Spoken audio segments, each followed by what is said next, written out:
আসসালামু আলাইকুম রহমতুল্লাহ। গোমূত্র খাওয়া, গোমূত্র পান করা ভারতবাসী মূর্খ, দুধ পান করে, এদেরকে গাধা, পাগল বলে থাকে। গোমাংস ভক্ষণ করা পাকিস্তান এবং বাংলাদেশের একটা গোষ্ঠী। কিন্তু দিন শেষে যে দেখা যায় এই গোমূত্র খাওয়া, যাদেরকে বোকা, পাগলা বলে সম্বোধন করে, গোমাংস ভক্ষণ করা, গোগোস্ত ভক্ষণ করা পাকিস্তানিরা, তাদের কাছে ধরাশায়ী। তারা 3 বেলা কান চটকানো খায়। তারা একেবারে দিনকে দিন নিঃস্ব, দেউলিয়া, ফকিন্নি, সন্ত্রাসী, জঙ্গি, বিশ্বের সবচেয়ে অবহেলিত, নির্যাতিত, ব্যর্থ রাষ্ট্রে পরিণত হচ্ছে। আর এই গোমূত্র ভক্ষণকারী ব্যক্তি মুসলিম বিশ্বসহ মুসলিম প্রত্যেকটি উন্নত, অনুন্নত, উন্নয়নশীল সকল রাষ্ট্রের সাথে সুসম্পর্ক বজায় রেখে চলছে। আর এই গোমূত্র খাওয়া, ভারতের সাথে যতদিন পাকিস্তানের সম্পর্ক ভালো ছিল, ততদিনে বিশ্বে পাকিস্তানের সূচকগুলো আপনারা একটু দেখেন, বিভিন্ন সেক্টরের সূচকগুলো দেখেন, ভারতের চেয়ে পাকিস্তানের অবস্থান ভালো ছিল। যখন থেকে এই গোমূত্র খাওয়া ভারতের সাথে পাকিস্তান বিরোধিতা শুরু করেছে, বা তাদের সাথে কোঅপারেশন করা বন্ধ করে দিয়েছে, তাদের সাথে শত্রুতা বাড়িয়ে দিয়েছে, তখন থেকে এই গোমাংস ভক্ষণ করা পাকিস্তানের দেউলিয়াত্বের যাত্রা শুরু হয়েছে। যাই হোক, যে কথা বলছিলাম,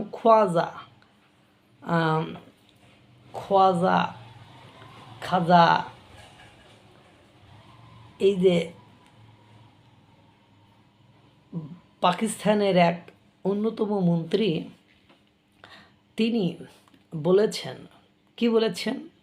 তিনি বলেছেন, আমরা অতি দ্রুত সময়ের ভেতরে ভারতকে হামলা করব, ভারতে আক্রমণ করব। কেন করব? কারণ ভারত আমাদের পূর্ব পশ্চিম অভ্যন্তরীণ সমস্ত দিক থেকে আমাদেরকে অস্থির করে রেখেছে।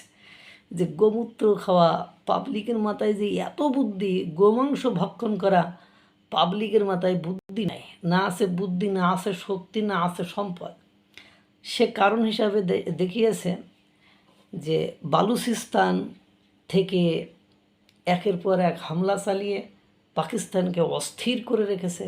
টিটিপি খাইবার পাখতুনখোয়া অঞ্চলে আক্রমণ করে তাদেরকে অস্থির করে রেখেছে। এছাড়া আজাদ কাশ্মীর তাদেরকে অস্থির করে রেখেছে। পিএলএ, তেহরিক লাব্বাইক পাকিস্তান, তারাও তাদেরকে অস্থির করে রেখেছে।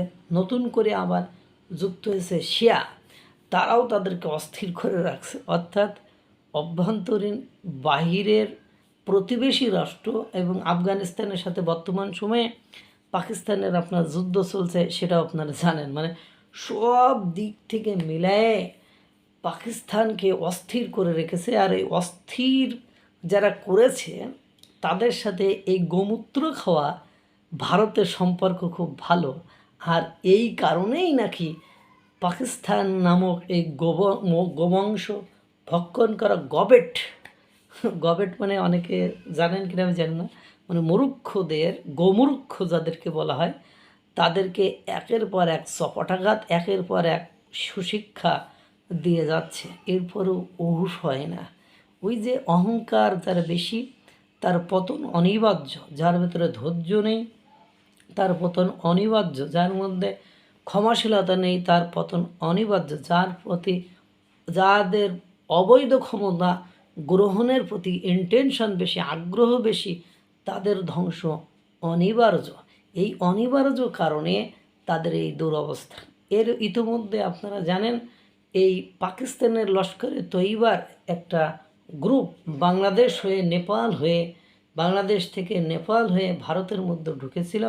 একটা অস্থিরতা, ওই যে দিল্লির ঘটনাটি আপনাদেরকে মনে আছে কিনা, যে বোমা বিস্ফোরণ করে অস্থিরতা এবং গুরুত্বপূর্ণ ক্রাউডেড, জনাকীর্ণ যেসব লোক সমাগম যেসব স্থানে বেশি হয়, এইসব স্থানে একটা অস্থিতিশীল পরিস্থিতি সৃষ্টি করার জন্য লস্করে তৈবার 8 জন মেম্বার সদস্য ধরা পড়েছে, এর মধ্যে 7 জনই বাংলাদেশি। আপনারা জানেন যখন 5ই আগস্ট 2024-এর পরে অন্তর্বর্তীকালীন সরকার ডক্টর ইউনূস ক্ষমতায় এসেছিলেন, তখন একটা কথা ছড়িয়ে পড়েছিল যে পাকিস্তানের বিভিন্ন সামরিক বেসামরিক মন্ত্রী পর্যায়ের লোকজন ভারতে ব্যাপক আসা যাওয়া শুরু করে, বাংলাদেশে ব্যাপক আনাগোনা শুরু হয় বা আসা যাওয়া তাদের শুরু হয়। তারা বলতে চেয়েছিল যে ভারতের পূর্ব দিক থেকে আমরা আক্রমণ করব, অথচ ভারতের পূর্ব দিকে কিন্তু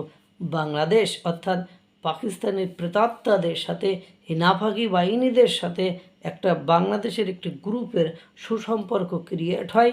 আর সেই সুসম্পর্ক থেকেই তারা বারবার এই কথাটির ইঙ্গিত দেয় বা আভাস দেয়। তারই ধারাবাহিকতায় হয়তো ভারতে অস্থিরতা সৃষ্টি করার জন্য এই লস্করি তৈবার এই জঙ্গিদেরকে সেখানে পাঠিয়েছিল। কিন্তু অজিত দোভালের কৌশলতা, অজিত দোভালের গোয়েন্দা সংস্থা সহ বিভিন্ন সংস্থা এমনভাবে অ্যাক্টিভ, সেখানে অ্যানার্কি নৈরাজ্যতা সৃষ্টি করা অত সহজ নয়। তাই বলছি যে গোমূত্র খাওয়া, এই ভারতের সাথে গোবংশ ভক্ষণ করা পাকিস্তান লাগতে যে বারবার তাদের অস্তিত্ব সংকটে পড়ে যাচ্ছে। আল্লাহ তাআলা সকলকে ভালো রাখুক, সুস্থ রাখুক। আসসালামু আলাইকুম ওয়া রাহমাতুল্লাহ।